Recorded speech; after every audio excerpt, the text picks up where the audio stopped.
చెప్పండి. నా పేరు నూనె కుమారస్వామి, మాది రాజపల్లె.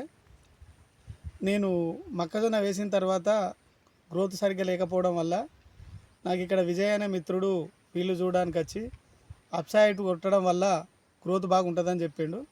తన దగ్గర షాంపూలు తీసుకొని అప్సైడ్ స్ప్రే చేయడం జరిగింది.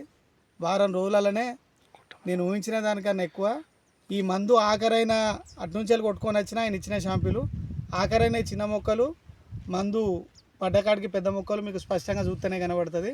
లాస్ట్గా ఉన్నాయి చిన్నవి నా ఎదురుగా వెనక నుంచి ఉన్న వరకు అప్ సైడ్ కొట్టిన మొక్కలు బ్రహ్మాండంగా ఎదిగి కనబడుతూ ఉన్నాయి. ఇదే ఆ మందు బాగా పనిచేస్తాడు అనడానికి కూడా నిదర్శనం మీకు ముందే పెద్దగా చిన్నగా ఉన్న రెండు ఇదే ఫీల్డ్లో కనబడతాయి. రైతు సోదరులందరికీ నమస్కారం. అప్సైట్ యొక్క రిజల్ట్ మీరు చూడండి. ఈ చిన్న ఉన్న చైన్ అనేది మనం అప్సైటీ వాడింది. ఈ చిన్న ఉన్న చైన్ అనేది మనకు అప్సైటీ వాడింది. ఈ నుంచి ఇటు మనకు ఈ కుమారస్వామి గారికి అప్సైటీ మనకు శాంపిల్ ఇవ్వడంతో మనం అప్సైటీ యూజ్ చేయడం వల్ల కేవలం మనకి ఎంత వారం రోజులలో ఈ రిజల్ట్ మనకు చాలా బాగా వచ్చిందని చెప్పింది. మరి కుమారస్వామి గారు దీనివల్ల మనకైనా లాభాలు చూస్తే గ్రోత్ ఏంటంటే మిగతా మందు స్ప్రే చేసిన దానికి దీనికి అంతకుముందు ఏంటంటే 28 మిగతా భాగానికి స్ప్రే చేయడం జరిగింది. దీనికో వీళ్ళు ఇచ్చిన మందు స్ప్రే చేయడం జరిగింది.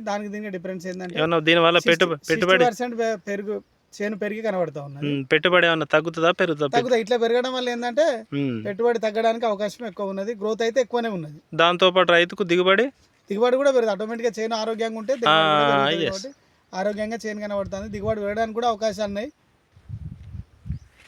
సంతోషం అండి కుమారస్వామి గారు.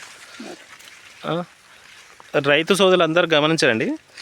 ఇప్పుడు మనకు చూడండి, దీనివల్ల మనకి ఏంటంటే అప్సైడ్ యూజ్ చేయడం వల్ల మనకు చేను గ్రోత్ రావడంతో పాటు పురుగు చనిపోయి కేవలం వారం రోజులలోనే చేను అనేది మీకు లాస్ట్లో చూపించిన చిన్నదానికి ఇప్పటికీ తేడా. ముఖ్యంగా రైతులు గమనించిన విషయం ఏంటంటే మనకు పెట్టుబడి తగ్గి అధిక దిగుబడి రావడంతో రైతన్నలకు ఎంతైనా సంతోషమే కదండి.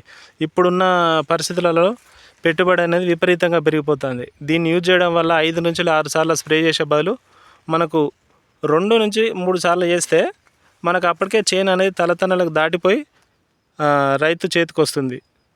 దాంతోపాటు దిగుబడి అనేది అధికంగా ఉంటుంది. రైతన్నలందరూ దీన్ని గమనించి అప్సైటీ యూజ్ చేయగలరని మనవి.